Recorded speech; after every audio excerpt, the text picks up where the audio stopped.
Welcome to Seismic Radio, and we've got another presentation here on some stuff which is very bizarre. And today we're going to look at a phenomenon which kind of occurred or started all up in I would say sort of in the last 10 to 15 years, and it's all about sinkholes. So what are sinkholes all about? You know, what are we looking at with sinkholes? And I just want to explore it a little bit and sort of get an idea of what we are looking at really. Is this something we should take note of, or is it just a phenomenon which comes and goes and that's it? Now, news in the 21st century gets more bizarre each year. I mean, that's one of the things I've noticed in the last sort of 10 to 15 years, that every year, you know, you look at the news and you hear stuff which you would never expect ever taking place or ever happening. Institutions, you know, you used to rely on, they get all crazy. You suddenly get people into power, nobody knows where they're coming from, you know, without a history. You get a very strange thing taking place all the time in this century. And I'm kind of thinking we need to take a little bit of special note and see what's going on and maybe try and analyze these things. Now, surprises in the 21st century, I think we are slowly getting immune to it. Nature seems to be going berserk. In the 70s we had global cooling. Then in the 80s and 90s we had global warming. Then nobody took the global warming lobby serious anymore, because when we look in the noughties, we suddenly start having century winters in the northern hemisphere. You know, everything cooling really down, record low temperatures in Europe. Then we got flooding, where rivers burst the banks and whole towns and villages are destroyed. And that's not just in areas where you're used to it, but this is in areas where it's never been like it before. We've got in nature bizarre events like whales and dolphins stranding on beaches and loads of them dying. And it seems to be like they were on a suicide mission to kill themselves. We've got destructive earthquakes. We've got mountains blowing up. We have got, I remember, and again, I've never heard about this before, when suddenly airplanes couldn't fly anymore because of volcanic ashes in the atmosphere. And I'm sure it's been before. I'm sure we had volcanic ash before, but I don't remember a period in time where virtually no airline was flying anymore, and most airlines were grounded because of volcanic ash in the atmosphere from Iceland, here in Europe, that is. So in a way, we are getting used to catastrophic news, and I think the problem is we are getting slightly immune to it as well. So if we turn on the TV set or we listen to the radio and there's another crazy news item coming through, it's just another one, and we don't pay too much attention to it anymore. So it's a headline today, and tomorrow it's just a faint memory, and we tend to forget about it. Okay, let's have a look at sinkholes. What are sinkholes all about? We've got one here. This sinkhole you can see on the screen is from Central America. Obviously, if you're listening via the radio, you won't be able to see this. I need to describe it. It's a main road, seemingly a main road, in some town in Central America, and the whole road is cut open and there's a deep hole. It's not possible to tell from the photo how deep the hole is, but certainly deeper than 4 or 5 meters. So that's about 10, 15 feet or even more. And there's just nothing in there. You know, everything, you know, which was there, the road, there must have been a house of some sort. Everything has been swallowed up by the hole. Okay. In the 70s, 80s and 90s, we never really heard about them. If they occurred, they didn't make the news. Yeah, I'm sure there were sinkholes before, and there's an argument that it's part of nature. You know, nature changes. We've got erosion. We've got landslides. You know, as earthquakes happen, you know, some land rises, some falls down. We've got erosion. We've got coastal erosion, and sort of land disappears, and what was there before is suddenly no longer there, and so on. Also, we've got sedimentation, so other parts. I know the sea in the UK. I think on the east coast we've got a lot of erosion, and so the coast gets less and less and less, and eats itself inland. On the west coast, it's the other way around. Yeah? So we've got areas which used to be harbors, but they're all sedimented and sutted up, and it seems they have become unusable, unnavigable for ships, and sort of land is gradually building up again. As high tide brings in some more soil, leaves, and there's actually land you can walk, meadows and so on, which weren't there before. Okay, but again, 70s, 80s, 90s, you did hear about landslides, erosion. You heard about destructive storms, like tornadoes, gales over here in Europe or England, and the odd hurricane here and there. But sinkholes, I don't remember. I don't remember hearing anything of sinkholes in populated areas. Nature maybe, but not in populated areas in the 70s, 80s, or 90s. The noughties came, and things seemed to change slightly.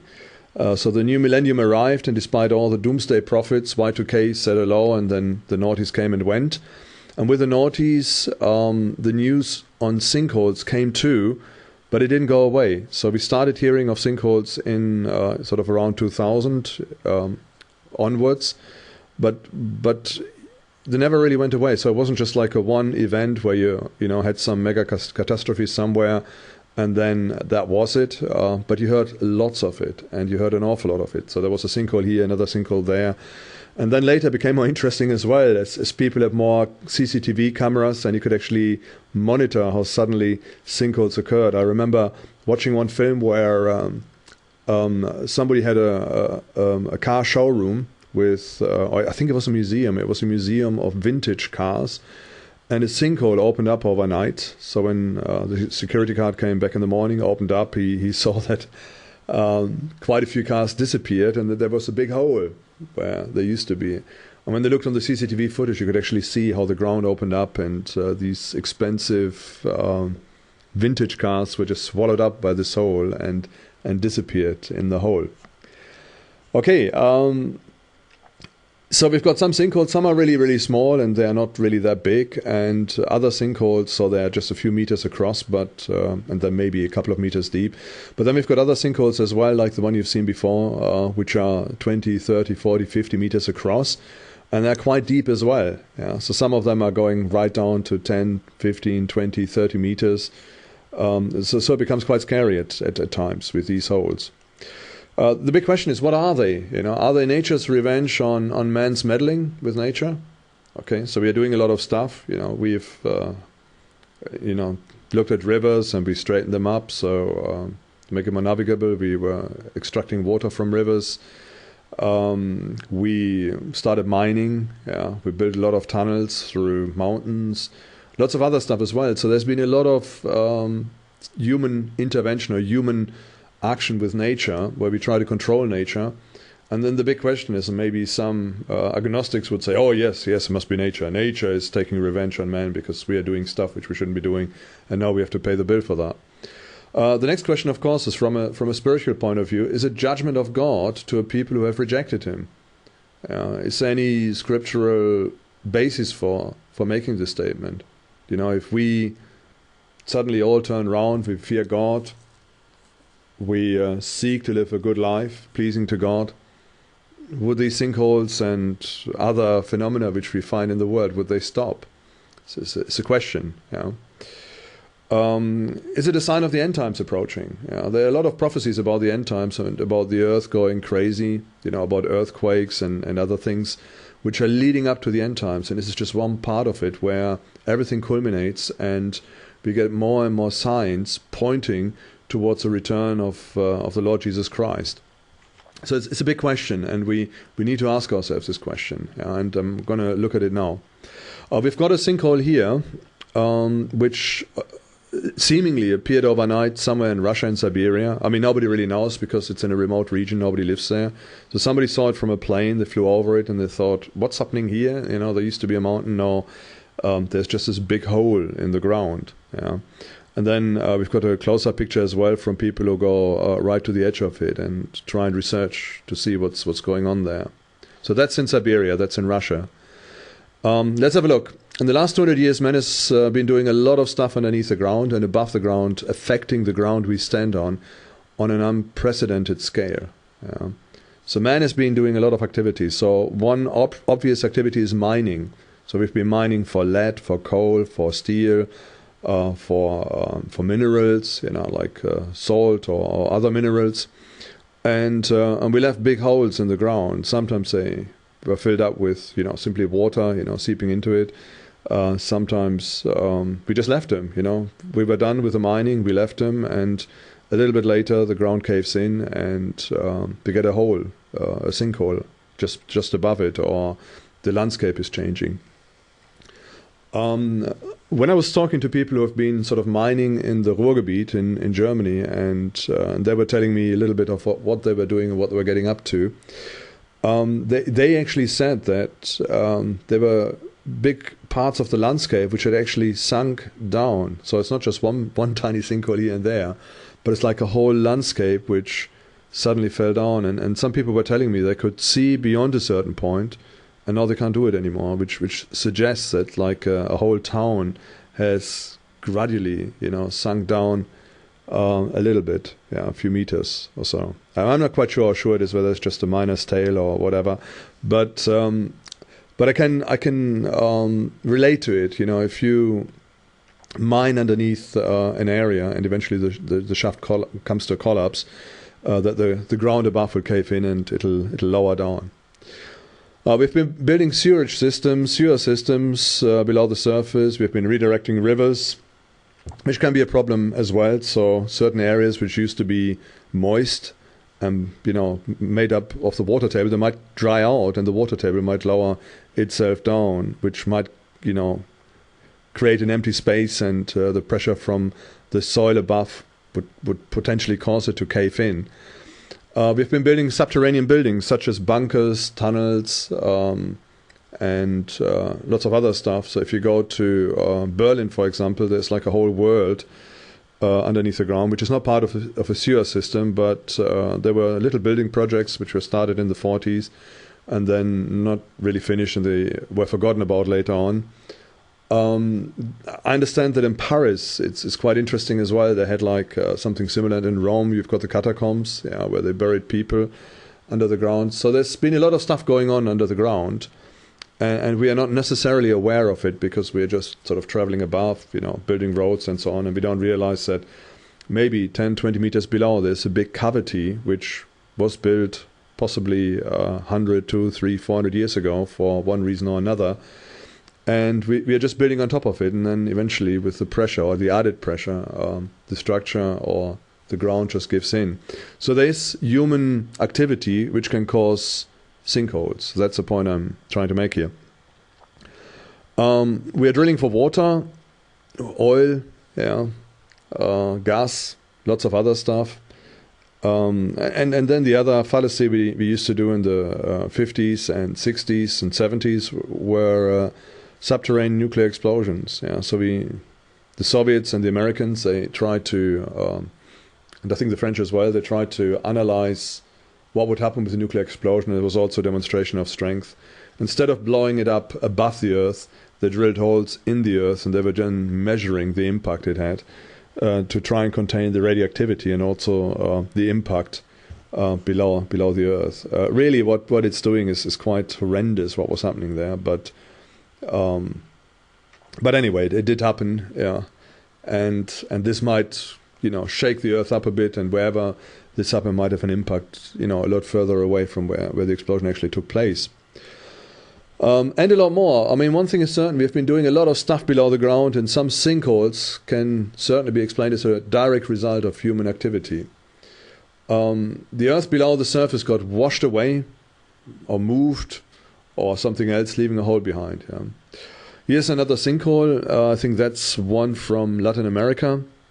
And you can see how scary it looks, that something just caved in, and it looks really eerie. I mean, I would say this is almost spiritual when you look at this. I mean, that's not normal to have that much earth, that much soil just disappear and leaving this big gaping hole behind.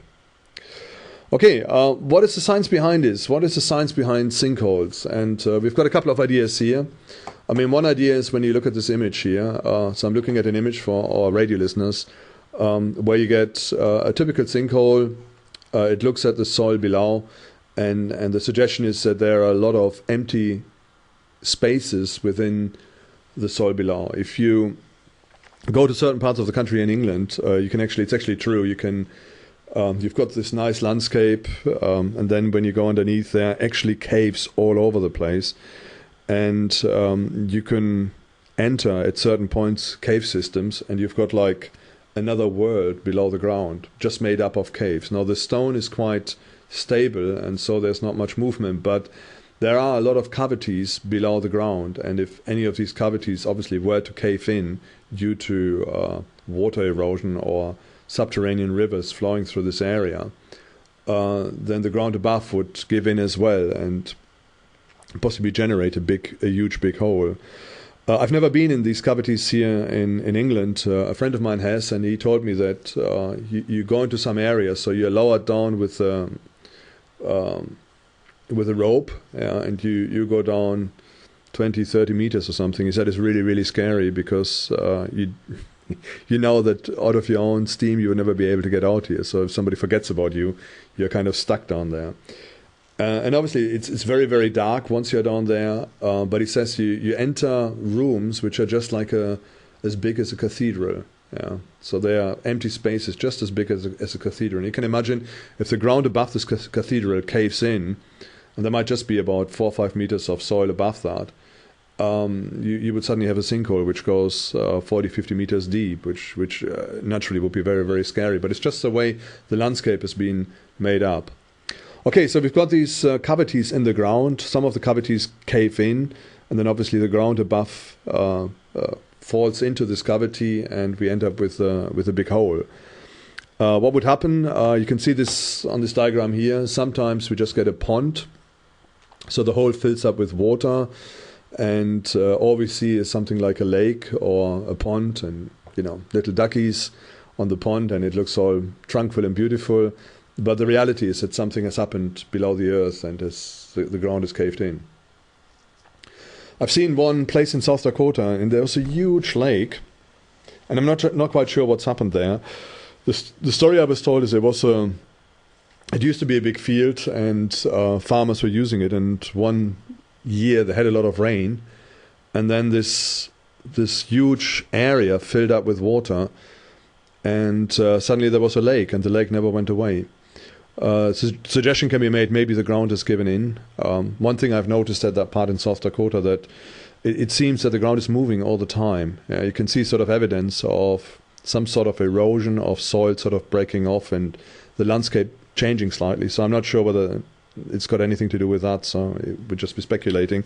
But it's like a thing, one day there's a farm, the next day there's a lake, which is really bizarre. And then this lake doesn't drain away, but it seems to be there for decades. Yeah, so it's quite strange what you can sometimes see. Okay, we've got a few more pictures here about sinkhole formation. One of those pictures it sort of tries to show you the sequence. So we start off with these pockets in the ground, pockets of holes in the ground. Then eventually one of these pockets comes to a collapse, and we get a sinkhole. We've got other sinkholes as well due to subsidence. So instead of coming to a collapse, the landscape just slightly changes and caves in. Maybe something which has happened in South Dakota with this lake I'd seen there. And then eventually this is going to fill up, and we end up with a pond or a lake or something in the sinkhole. So some processes are natural as a result in a sinkhole. And we can see that there are examples of sinkholes all over the world, often in remote areas. Still, the sinkholes which make the news appear suddenly, and they tend to be in centers of population. Okay, some sinkholes, it takes a long time for them to form, and as I said before, we can see them in nature. So sometimes you get divers going into a lake, and they find that there's like this under the ground cave system. They can go in and explore and so on, and it gets quite interesting. But that's not the whole story. So they might develop very, very slowly over a long period of time.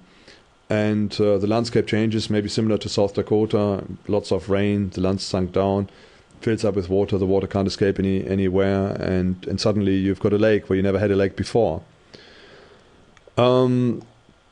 So natural process, but then we see the other stuff, and we see this like on this video camera where within minutes 4 or 5 cars disappear in a showroom of a museum, and the sinkhole just comes seemingly from nowhere. Yeah. Earth starts moving, cars are gone, building collapse, and so on. The next question is sinkholes, are they a judgment of God? Is it a judgment of God? That's a big question, you know. Should we be scared? You know, is this supernatural? And my personal answer would be yes and no. Yeah, there's some sinkholes, I'm sure they are just or some natural disasters. They are just a judgment of God to what nations are doing, and some are just a warning, and some are just a course of nature. Yeah, so it's a bit of everything in there.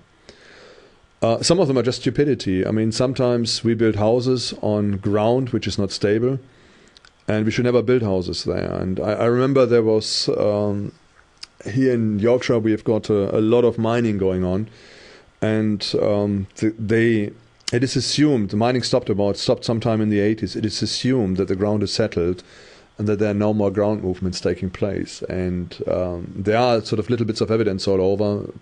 House my friend was living in was slightly tilted, and if you put a coin on the floor, it would run from one side of the house to the other side of the house. And you could see the little evidence here and there that the ground is caved in and that houses were shifting. But at the moment, there's not much. You don't see that much anymore. But I remember on an old abandoned mine, they started building an industrial estate, and they were building a structure there.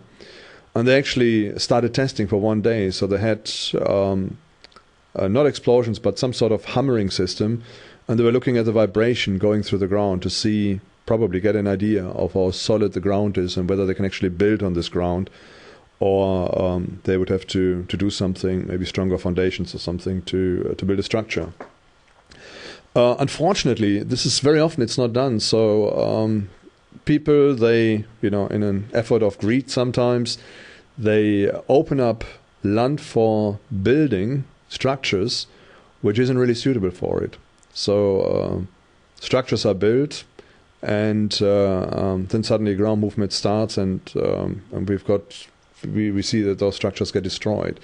So it's a bit of a problem sometimes. Okay, the question is, how can we see this? Is there something in the Bible where this has happened before? And you'll be surprised, there's actually a sinkhole story in the Bible. And you can find it in the, which book is it? It's the 4th book in the Bible, in Numbers. So it's Genesis, Exodus, Leviticus, Numbers. Yeah. And in chapter 16, there it talks about a guy called Korah.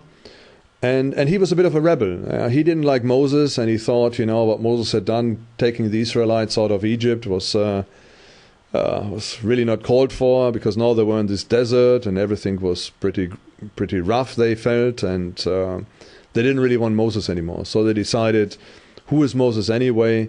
Guys, I'm gonna, do my thing, and I'm gonna sort you out, and you'll all be happy. So this guy rose up. He wanted to assume leadership, wanted to get rid of Moses. So Moses had a bit of a contest with him, and he said, let's come before God tomorrow and see, whom God has called. And anyway, they came up, Korah and his family and all his household. They stood in front of their tents in the desert, and then suddenly the earth opened, swallowed up the house, swallowed up, not the house, the household, Korah, his household, his tents and everything. And they were gone, then the earth closed again. And you think, that's all a bit sort of, who knows. But what do you see today? What do you see today? What do you see today on some of these videos from security cameras, which has been picked up by security cameras? It wouldn't surprise me at all. I mean, we see that suddenly the earth opens up within minutes. And you see some of the pictures here, and if you just go below here, a car was driving along, and it just got caught up in this sinkhole, or maybe it was parked there, we don't know, but it happens pretty fast. There's some pictures further down below. Let's just go there and have a look at them. There's some pictures of cars which got caught up in a sinkhole. We've got one here, And we've got one there as well. So this car was just driving along, probably realized something is going on here, braked, but he got trapped or caught up by the sudden appearance of the sinkhole. And so it can happen really, really fast. And I would imagine the Earth can close up very fast as well. And it's a very scary event when the stuff you walk on, which you take as being granted, when suddenly there's no guarantee anymore that the ground is going to carry you, but it might just swallow you up. Anyway, that's in Numbers chapter 16. And we've got an interesting verse in Isaiah 24, and it says, "The earth shall reel to and fro like a drunkard. It shall totter like a hut. Its transgression shall be heavy upon it, and it will fall and not rise again." Yeah. So it talks about the earth just reeling like a drunkard, going to and fro, and it sounds a bit like what we are looking in here with those sinkholes. That there's some stuff going on which just doesn't make sense, and it's new. It's not been around, I never heard news from the 1800s or, the early part of the 20th century, like the 1900s, or even the latter part of the 20th century, that you had these stories of sinkholes suddenly appearing and cars, houses disappearing within moments. Maybe sinkholes are just a part of a reeling earth, which is a drunk earth, which is overloaded with sin, and maybe the answer to avoid sinkholes is avoid sin, repent, return back to God. Not just sinkholes, but together with a lot of other indicators, they suggest that something is not right and that we should expect the return of Christ. So the question is, are sinkholes an end time sign? Are they a sign of the end times? And the answer, I would say, no, not sinkholes taken by themselves, but if you add all the different signs together, most certainly. It just indicates, it's just one of the many indicators which point to one event, and this event is the return of Jesus Christ. So we should get ready, and we should, not mess about and not, play about, but really focus on Jesus Christ and expect His return. Get our act right, get our act straight, before God, and make sure, that we are okay with Him. I think that's very, very important. It is something new. It is something happening more frequently, and it suggests that something is fundamentally wrong with the earth. Isaiah links a drunk earth with sin. Yeah. So we've got a drunk earth, and it's to do with sin. We can do something about sin, and that is we can just stop doing it. That's true. One may suggest that it is just this issue of sin and a general turning away from God which is causing it. Yeah. So is it true? I don't know. I mean, we had difficult times all over. We had the plague in the 1600s and other centuries before and after that as well, and some of it was quite horrendous. In 1666, 36666, we had the big London fire. We had lots of other things as well. We had the 100 Years' War, and many people thought this is the end of the world. Europe is never going to recover from this. And obviously it did recover, and things turned around again.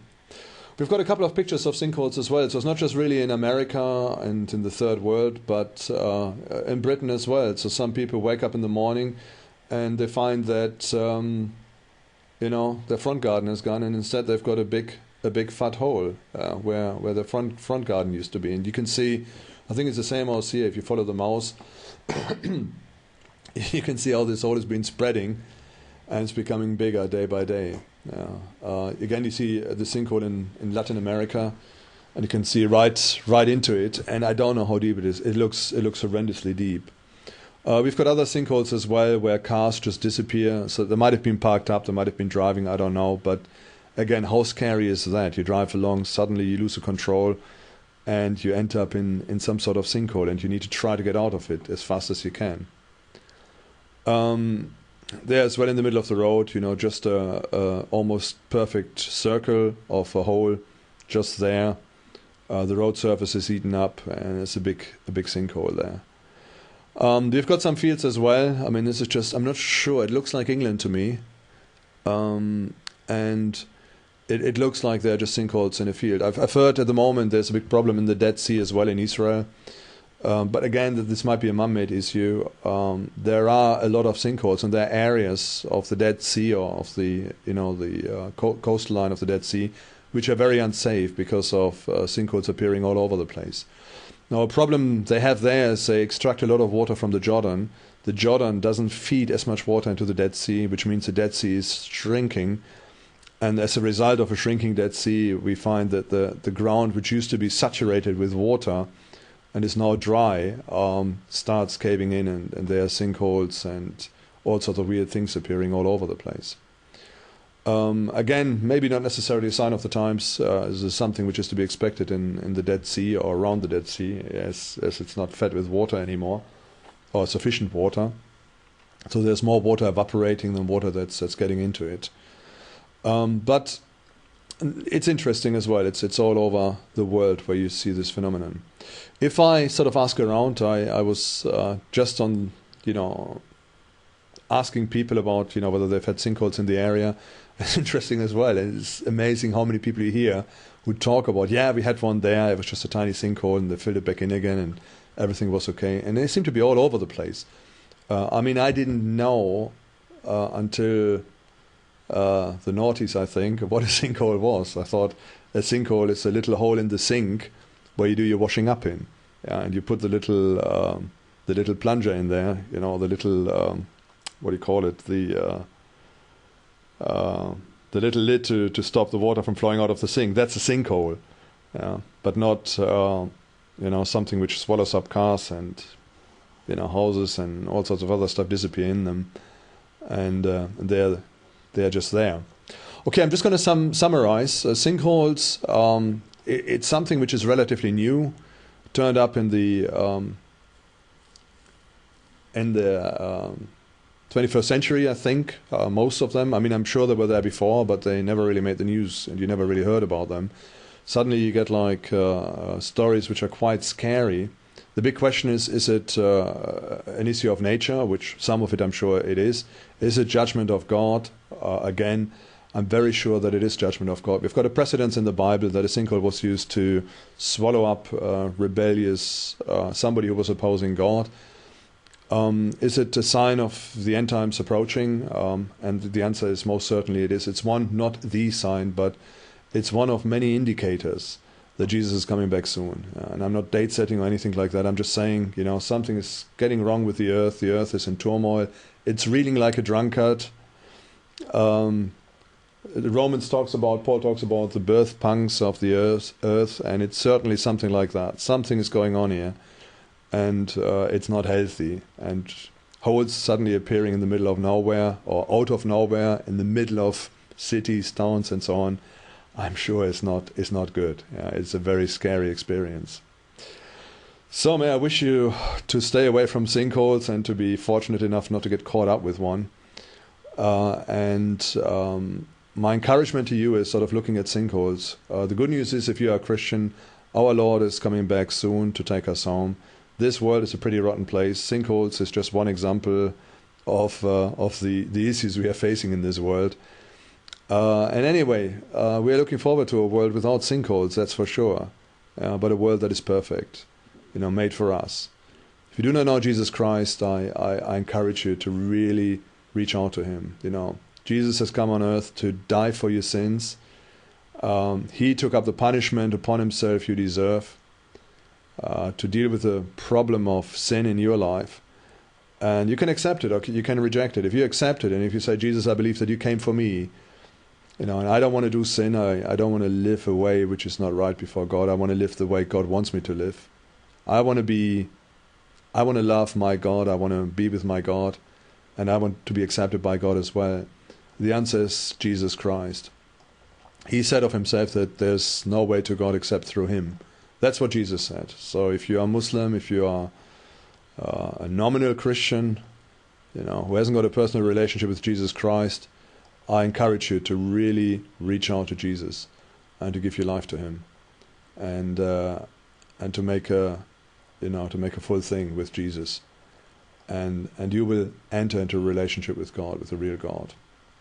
Okay, God bless. And if you've got any questions, you can get in touch with us at info@seismicradio.org, or it's www.seismicradio.org. God bless and bye-bye from Michael here at Seismic Radio.